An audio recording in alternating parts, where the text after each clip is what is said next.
Hello dear students, physics doubt counter के इस video में हमारे सामने क्वेश्चन है।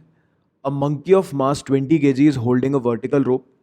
The rope will not break when a mass of 25 kg is suspended from it, but will break if mass exceeds 25 kg.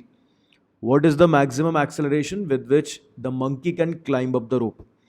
अब यहाँ पर question में हमें ये जानकारी दी जा रही है कि इस सवाल के अंदर जिस रस्सी के ऊपर हमारा मंकी टंगा हुआ है, लटका हुआ है, जिसको पकड़ के वो झूल रहा है, ये रस्सी मैक्सिमम टेंशन हैंडल कर सकती है. टी मैक्स इक्वल टू 25 जीज का tension, that is 250 newton. 250 Newton का ये रस्सी मैक्सिमम टेंशन हैंडल कर सकती है. और ये रहा हमारा मंकी, राइट.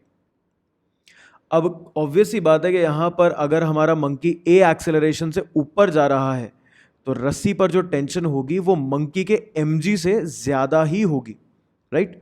तो यहाँ पर अपन टेंशन को लिखेंगे T will be equal to mg plus ma.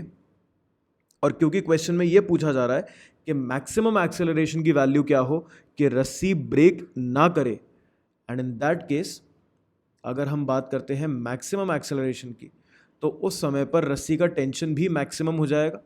और कितना हो जाएगा? 250 newton. 250 newton which will be equal to mass of monkey अपना कितना है? 20 kg. So 20 multiplied by g plus A या फिर 10 प्लस ए, राइट. तो यहाँ पर 10 प्लस ए इज 12.5, यानी कि ए की वैल्यू हमारे पास आई 2.5 मीटर पर सेकेंड स्क्वायर.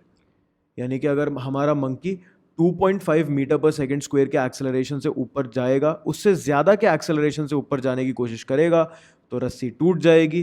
पर इसी एक्सेलरेशन से या इससे कम एक्सेलरेशन से ऊपर भागेगा तो रस्सी नहीं टूटेगी. Option 4 is correct.